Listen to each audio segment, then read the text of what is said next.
Good morning. This is Father Stephen Kelly from St. John's Church in Detroit.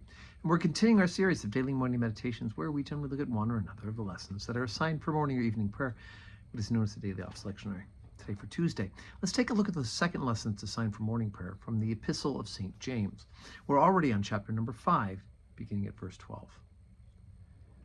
But above all things, my brethren, swear not, neither by heaven, neither by the earth, neither by any other oath, but let your yea be yea, and your nay, nay, lest ye fall into condemnation. Is any among you afflicted? Let him pray. Is any merry? Let him sing psalms. Is any sick among you? Let him call for the elders of the church, and let them pray over him, anointing him with oil in the name of the Lord. And the prayer of faith shall save the sick, and the Lord shall raise him up, and if he have committed sins, they shall be forgiven him. Confess your faults one to another, and pray one for another, that ye may be healed. The effectual, fervent prayer of a righteous man availeth much.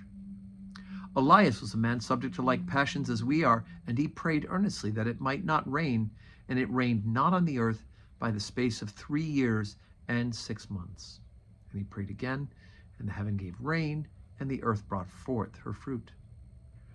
Brethren, if any of you do err from the truth, and one convert him, let him know that he which converteth the sinner from the error of his way shall save a soul from death, and shall hide a multitude of sins. Okay, so there's a line in here which gets a lot of use, at least especially by me, and that is there anyone sick among you? Then let him call for the elders of the church, and let him pray over him, anointing him with oil in the name of the Lord. And of course, this is our biblical explanation for the ministry of what we call unction, U-N-C-T-I-O-N, which comes from the Latin word meaning anointing. So it's the anointing of the sick. Most people think of, for a long time they thought of it as just last rites for the anointing with oil. But of course, we've reclaimed the healing ministry. The church has become very active in the healing ministry once again in the last 50 years. And so we've restored it back to a place of primacy. And based on this in James, right? If anybody's sick, call the elders of the church. Elder, the word for elder, it means presbytoi, which is where we get the word from priest, right? And of course, the priest has holy oil, which he carries with him, and he anoints the sick. It says the prayer of faith shall save the sick, right? Not everybody will receive physical healing, but by the grace of God, all receive forgiveness, and all receive grace upon grace, so that one is in fact saved, right? And if they've committed sins, they should be forgiven them, right? As a matter of fact, the idea of extreme unction or unction extremis is what we call last rites, and that's praying for somebody at the end of their life. But certainly, the prayer of faith shall save the sick, and the Lord shall raise him up. So also, there's a lot of community in this particular section, right? Confess your faults one to another and pray for one another that you may be healed.